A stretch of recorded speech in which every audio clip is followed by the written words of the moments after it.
So what's up guys, you're probably wondering, who's this guy talking on your feed? Yep, it's me, LD. Yung kupal na fina-follow mo na lagi nag-share na random cycling memes.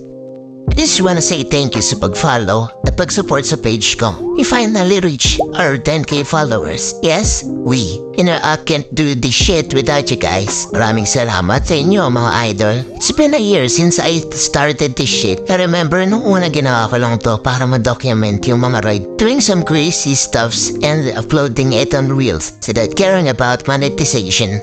And one of my friends suggested na gumawa ko ng vlog.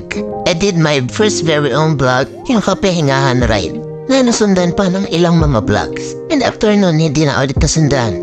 Puro memes and funny reels na ang mga sumunod uploads ko, which reach a decent amount of views para sa mga random content creator na tulad ko. I was okay with it. Sabi ko next time mag-upload ako ng mga vlog. Puro next time hanggang umabot na hanggang ngayon. Until napanood ko yung clip na to. Ang importante, sinimulan ko na, di ba? Mag-i-improve na lang ako along the way. So yun ang inaano ko. Maayos ko rin yan. Matitipla ko rin yan. Pero at least, sinimulan ko na. Yung mga hindi nakapagsimula, hindi pa rin sila nakapagsimula. Ako naunahan ko na. Kahit mali-mali pa yung akin, basta nauna na ako, okay ba yun?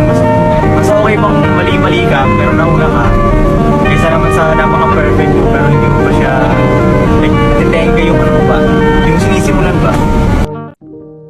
Napasabi na lang ako ng, oo nga no, ito na lang ba yung kaya kong gawin? Di pwedeng ganito lang, di pwedeng hanggang dito lang. May 10,000 naniwala. Kailangang maniwala rin ako sa sarili ko. I made this video to announce na magbabalik vlog na tayo. Still not recommendable pa rin yung page natin. But I hope, supportan niyo pa din ako sa biyaheng ito. Marami pa tayong ilalabas na malupit at mga kalokohang video.